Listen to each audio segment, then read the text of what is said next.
Hey everyone, it's Merja here. Happy Friday or Thursday if you're still in Thursday time zone. Greetings from Australia.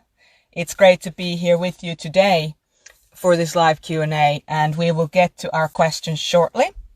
I just wanted to say thank you everyone who's been sending questions. I know that this time of doing these live Q&As can be a little bit tricky for some of you.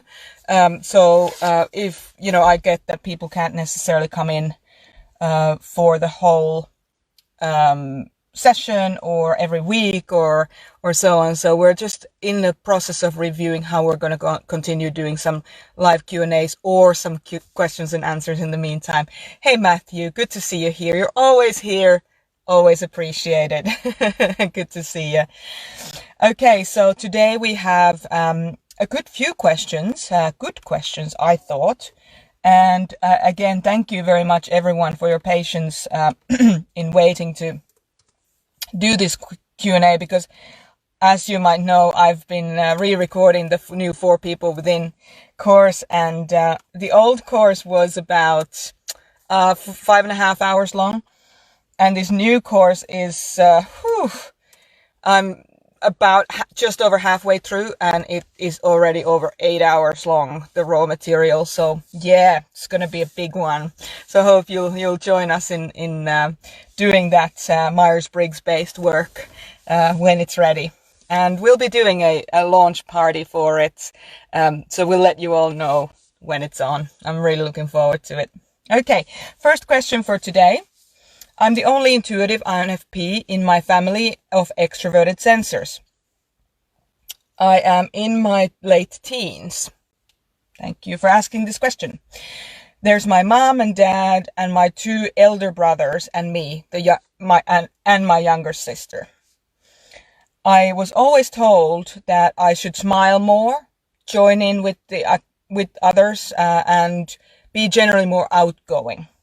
I've tried, and I'm exhausted by the constant noise and activity.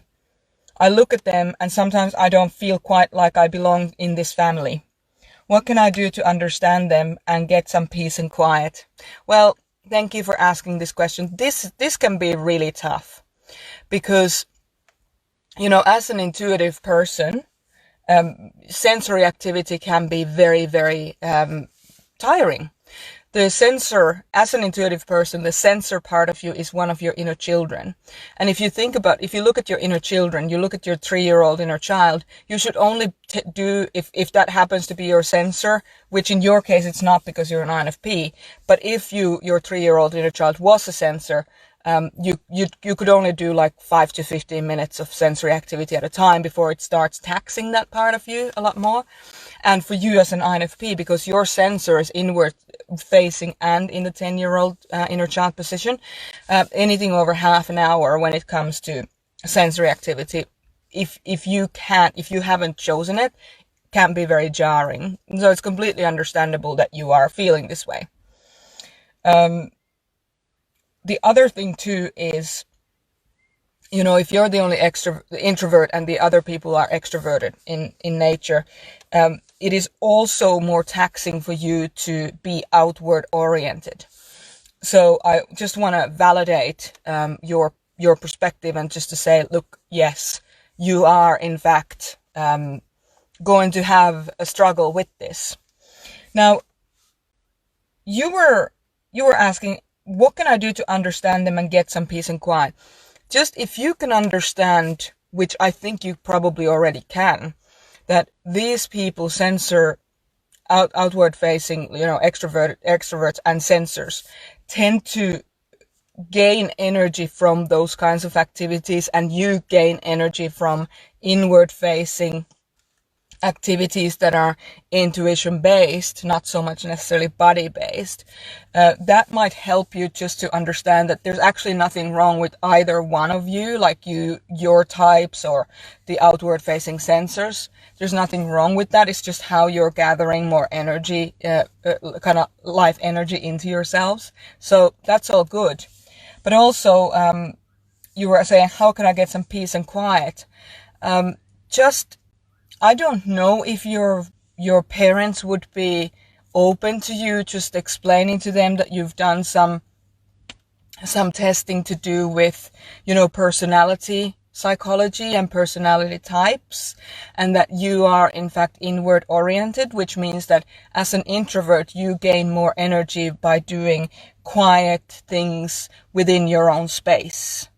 And also, if you were able to explain to them that as an intuitive person, even though it's unusual for most people, that your life, the part of your experience as a person that really feeds and nurtures you is your imagination, is to kind of think about concepts and pattern recognition and so on. If they were open for you to explain that to them, I think that would be a really good way of doing it. If your parents are not into, because if they are open to it, then they might actually take that into consideration when they're inviting you to be a part of it, and you say no. Now, if they're not open to it, and they don't really want to work with you as an individual person, then what you can say to people is, thanks for the invite, but I'm not coming. And if they challenge you on that, you should be doing more, you can just say, look, I appreciate that you're worried about, me not being social or whatever, but I have a lot of really good friends, and we are all kind of coming together and doing things in a different way. So I am, what is it that you're worried about? Is it the social aspect? Is it the exercise aspect? I'm still looking after those needs, but just not in the way that all of you enjoy doing. So there are a couple of different ways that you can deal with this. Now, I get that just doing this over Facebook Live is probably not gonna, specifically sort out this problem for you. So if you need extra help, put some more comments in the comment section or email me at desk@infxproject.com, and we'll get on to some other exercises, or we'll just have a look at exactly the kind of transaction that you might have with your family and how we might be able to just work with whatever you have going on.